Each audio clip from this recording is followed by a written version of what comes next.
వ్యక్తి ముఖ్యం. సో మోహన్ రెడ్డి గారు, మీరు చాలా నిదానంగా మొత్తం గొలుసు కట్టుగా మాట్లాడేస్తుంటారు, కానీ అడిగిన ప్రశ్న వరకు కన్ఫైన్ అయ్యి మాట్లాడండి. వాళ్ళు అడిగిన వాటికి భిన్నమైన ప్రశ్న నేను ఒకటి వేస్తాను. సరే, అమర్నాథ్ గౌడు, సలీము, ఇంకో 2-3 కుటుంబాల గురించి వారు చేసిన ప్రస్తావన న్యాయమైనది, సమంజసమైనది. ముఖ్యమంత్రి హోదాలో ఉండే 5 ఏళ్ల పాటు మీ ఇంటికి కోతవేడు దూరంలో ఉన్న వాళ్ళకి కూడా మీరు వెళ్ళలేకపోయారు. ఖచ్చితంగా వాళ్ళు అడిగిన ప్రశ్నకి నేను సపోర్ట్ చేస్తాను. వాళ్ళు అడగనిది ఇంకోటి ఉంది. కాదంబరి జత్వానిని పిలిపించుకొని మీ స్టైల్లో బుగ్గలు పుణికి తలని మీరి, ఏమ్మా మా పిఎస్ఆర్ ఆంజనేయులు, మా కాంతిలాల్ రాణా, మా విశాల్ గున్ని వల్ల నీకు ఇబ్బంది కలిగిందా? ఒకవేళ అదే కనుక జరిగితే నీ కన్నీళ్లు తోడటానికి జగనన్నగా నేను వచ్చాను అనే మాట ఆయన అనుంటే ఇవాళ ఇన్ని మాటలు చేత అనిపించుకునే పరిస్థితి వచ్చేది కాదు కదా మీకు. మోహన్ రెడ్డి గారు నమస్తే. వాసుదేవన్ గారు, మీకు, సురేందర్ గారికి, అదేవిధంగా మస్తానరావు గారికి, సుజాత గారికి, అదేవిధంగా మా సోదరుడు నాగార్జున గారికి, చూస్తున్న వీక్షకులకు అందరికీ పేరు పేరున హృదయపూర్వకంగా నమస్కారాలు. ఇప్పుడు జత్మలాని గారి పరిస్థితి కాదు, కాదంబరి జత్వాని.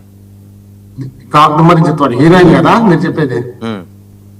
హీరోయిన్ అదే.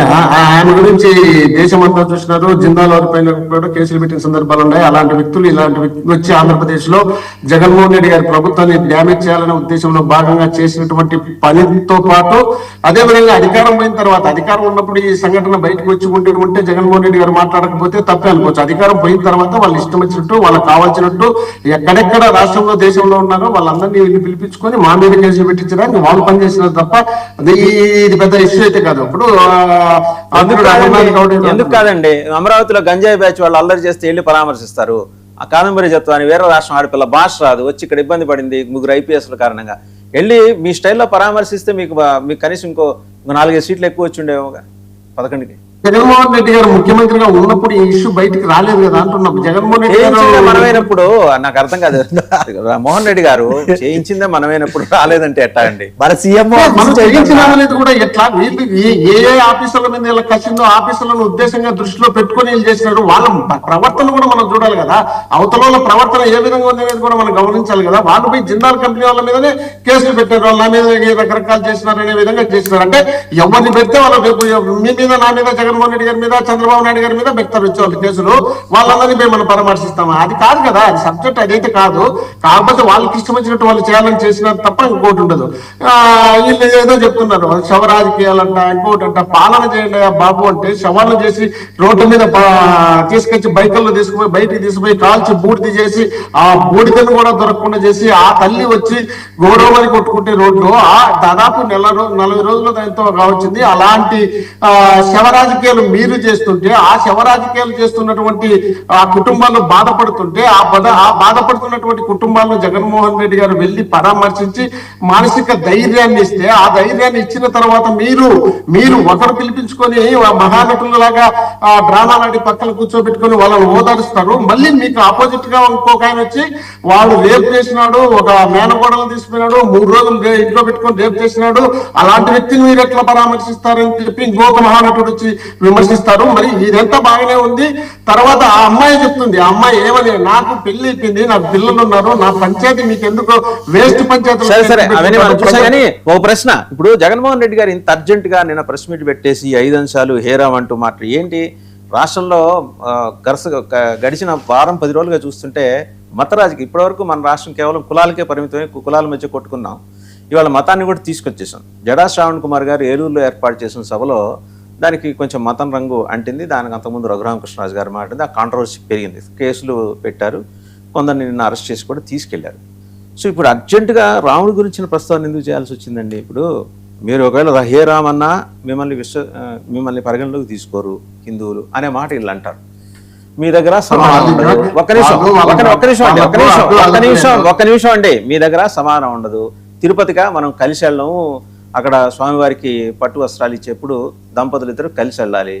మీరు రాష్ట్రానికి ముఖ్యమంత్రికి ఉన్నారు, ముఖ్యమంత్రికి ఉన్నప్పుడు మీరు అందరి వారు అయినప్పుడు సతీ సమేతంగా వెళ్తారు, సమర్పిస్తారు. మనం ఎన్నడూ చేయలేదు, మీరు ఒక్కరే వెళ్ళారు, మనం ఎన్నడూ చేయలేదు. ఇట్లాంటి వాటన్నిటికీ సమాధానం చెప్పుకోవాలన్నా ఈ మధ్య బొట్లు పెట్టుకొని హేరామ్ అనుకుంటూ ఇలా తిరుగుతున్నారు ఆయన.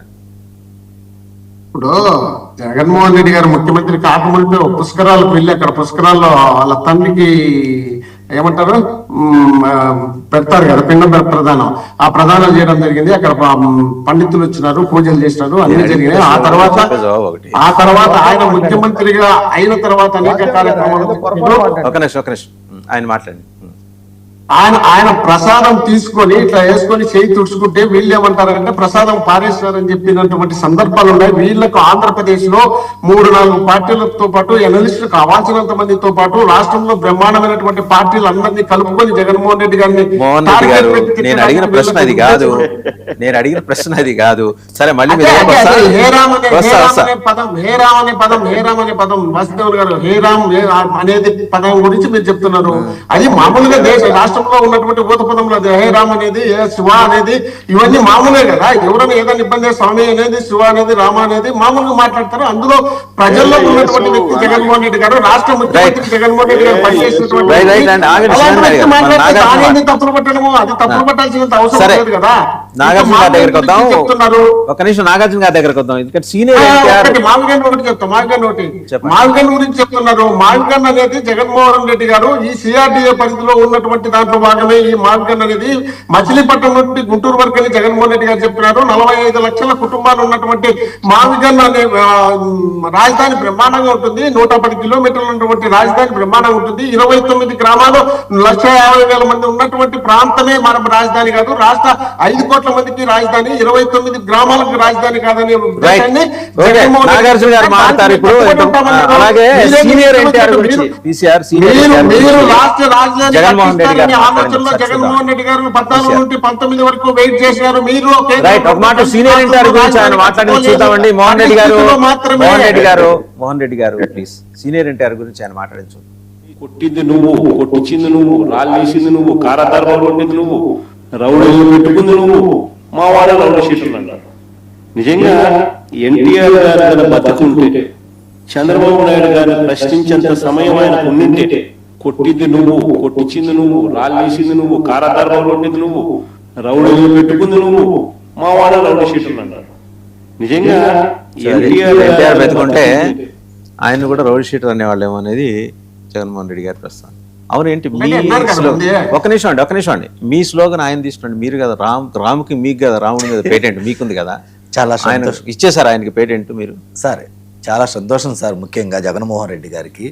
ఎందుకంటే ఇప్పుడు యేసు ప్రభు ఏం చేయడు, ఆయన అసలు దేవుడే కాదు, నేను మళ్ళీ గర్వాపస్ లాగా హిందువులో కన్వర్ట్ అవుతున్నాను, నాకు యేసు ప్రభుకి ఎటువంటి సంబంధం లేదు, నేను శ్రీరాము. మరి ఇంక అదే ఇప్పుడు సోదరులు సార్, ఇప్పుడు అధికార ప్రతినిధి గారు ఏమన్నారు,